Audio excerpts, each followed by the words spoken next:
नमस्कार विद्यार्थी मित्रों, आज हम देखने वाले विशेष भाषा में देखने वाले हैं परिश्रम का फल।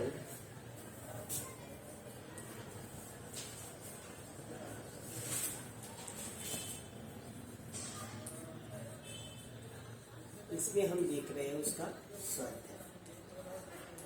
क्या देख रहे हैं? स्वार्थ। अब हम स्वार्थ देखते समय इससे पहले हमने राजा रानी की एक कहानी सुनी है। उत्तर दो, उसमें महापुरुष के पास आकर युवक क्या बोला, आप मेरी सहायता करो कीजिए, मैं बहुत परेशान हूँ, ऐसा उन्होंने कहा था। उस युवक ने कहा। महापुरुष ने युवक के आंखों की कितनी कीमत बताई। महापुरुष के जो दोस्त थे वो आंखों का व्यापार करते हैं, ऐसे उन्होंने बताया था। और उन्होंने उस युवक के आंखों की कीमत बताते 20,000 रुपये। महापुरुष ने मुस्कुराकर क्या कहा था? महापुरुष ने मुस्कुराकर कहा था, जो व्यक्ति अपने शरीर के करोड़ में भी नहीं बेच सकता, वो कहता है कि मेरे पास कुछ नहीं है, ये कैसे मुमकिन है? वो ऐसा कहा। महापुरुष का मंतव्य समझकर युवक ने क्या बोला? तभी महापुरुष ने इतना सब बताने के बाद, मैं आपका बहुत आभारी हूँ, अपनी मेरी आंखों खोल दी, ऐसा युवक ने कहा। इस तरह का युवक ने वहाँ पर उत्तर दिया। जो उत्तर थे हमने उत्तर दो, ये भी हमने कैसे हल किया था। आज हम देखने वाले किसी संत की जीवनी। अब देखो, इसमें हम संत कबीर के बारे में देखेंगे। किसके बारे में देखने वाले हैं? संत कबीर के बारे में देखेंगे। ठीक है, यहाँ पे देखो संत कबीर।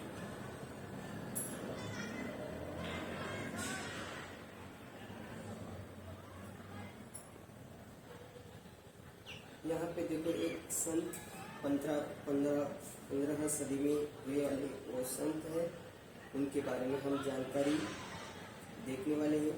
एक कवि थे और संत भी थे।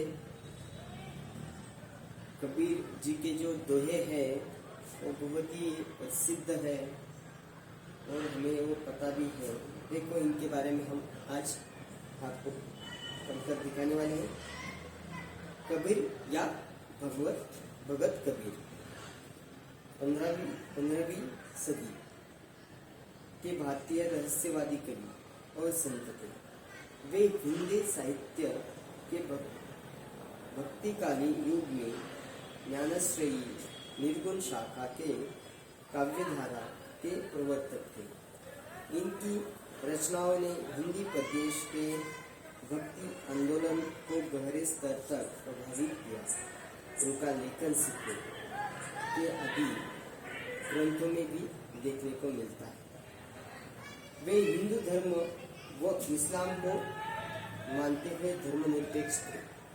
उन्होंने समाज में फैली कुरीतियों को, कर्मकांड, अंधविश्वास की निंदा की और सामाजिक बुराई की कड़ी आलोचना की। उनके जीवन काल के दौरान हिंदू और मुसलमान दोनों के ने उन्हें अपने विचार के लिए धमकी दी। देखो उनका जीवन देखो। कबीर का जो जन्म स्थान है उनके बारे में विद्वानों में मतभेद है, परंतु अधिकतर विद्वान ये समझते हैं कि उनका जन्म काशी में हुआ है और जिसकी पुष्टि वो कथन में भी करते हैं। काशी में प्रकट है रामानंद चेताए। कबीर के गुरु के संबंध में प्रचलित कथन है कि कबीर को उपयुक्त गुरु की तलाश थी। वह वैष्णव संत आचार्य रामानंद को अपना गुरु बनाने चाहते थे, लेकिन उन्होंने कबीर को शिष्य बनाने से मना कर दिया। कबीर ने अपने मन में ठान लिया कि स्वामी रामानंद को की हर कीमत पर अपना गुरु बनाऊंगा। इसके लिए उन्होंने उनके मन के में एक विचार आया कि स्वामी रामानंद जी सुबह 4 बजे गंगा स्नान करने जाते। उसके पहले ही उनके जाने के मार्ग में सीढ़ियाँ ले जाऊंगा, और उन्होंने ऐसा ही किया। एक दिन एक पहर रात रहते ही कबीर पंचगंगा घाट की सीढ़ियों पर गिर पड़े। रामानंद जी गंगा स्नान करने के लिए सीढ़ियों उतर रहे थे कि तभी उनका पैर कबीर के शरीर पर पड़ गया। उनके मुख से तत्काल राम राम शब्द निकल पड़ा। उसी राम को कबीर ने दीक्षा मंत्र मान लिया और रामानंद जी को अपना गुरु स्वीकार कर लिया। कबीर के ही शब्द में काशी में प्रकट भय रामानंद चेताए। जीविकोपार्जन के लिए कबीर जुलाहे का काम करते थे। कबीर की दृढ़ मान्यता थी कि कर्मों के अनुसार ही गति मिलती है, स्थान विशेष के कारण नहीं। अपनी इस मान्यता को सिद्ध करने के लिए अंत समय वह मगहर चले गए, क्योंकि लोगों की मान्यता थी कि काशी में मरने पर स्वर्ग और मगहर में मरने का नरक मिलता है। मगहर में उन्होंने अंतिम सांस ली। आज भी वहाँ पर मजार व समाधि स्थित है।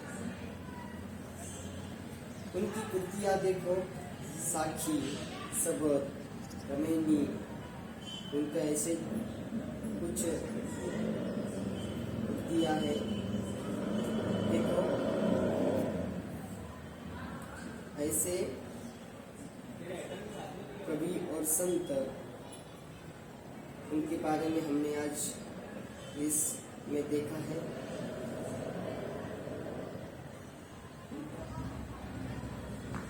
इस तरह आप भी एक संत के बारे में घर पे पढ़िए और देखो, उसके बाद का जो सवाल था उसमें था, किसने किससे कहा लिखो, आप मेरी सहायता कीजिए। पहला था, आप मेरी सहायता कीजिए। युवक ने महापुरुष से कहा था। मेरा एक दोस्त व्यापारी है। किसने कहा? महापुरुष ने युवक को कहा था।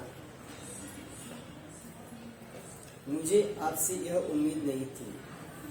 युवक ने महापुरुष को कहा था कि मुझे आपसे यह उम्मीद नहीं थी।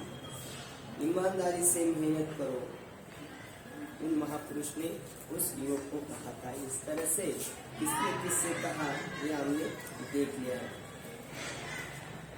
चित्र को पहचानो और उनका महत्व बताओ। आपको चित्र को पहचानना है, उनका महत्व बताना है। वहाँ पे चित्र देखो, अलग अलग चित्र दिए गए हैं और उनका महत्व आपको बताना है। सबसे आगे देखो, पहला देखो, वहाँ पे आंखें दी गई है।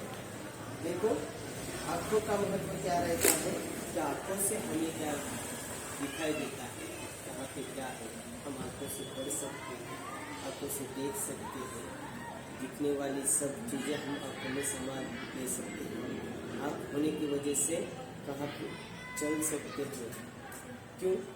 कहे अगर आँख नहीं होती तो हमें रास्ता नहीं दिखता है, रास्ते पे चलना थोड़ा आसान नहीं होता। इस वजह से आसान हो गया, चलना आसान हो गया, पढ़ना आसान हो गया आँख होने से। अगर कान नहीं रहते तो हमें कुछ आवाज़ सुनाई नहीं देती, ठीक है। अगर अपना नाक नहीं रहते तो सांस लेने को तकलीफ है। ये सब एक एक हाथ नहीं होते तो क्या हो जाता, पैर नहीं होते तो क्या होता। पैर का महत्व बताओ, जबान का महत्व बताओ, हाथ का महत्व बताओ, कान का, नाक का, ये महत्व बताओ, उनको उपयोग बताओ। किस तरह से महत्वपूर्ण है ये बताओ और लिख कर अपने घर पे भेज दो, ग्रुप पे भेज दो। धन्यवाद। आज यहाँ पे ही छोड़ते हैं। घर पे रहिए, सुरक्षित रहिए। घर से बाहर निकलते समय आपके मुंह पर मास्क परिधान करो, क्योंकि कोरोना अभी नया नहीं है। उससे बचा रहने का हमें क्या करना है, उसके साथ भी रहना है और रहना है। इसलिए मास्क का परिधान करो, बाहर निकल इसमें मास्क परिधान करो।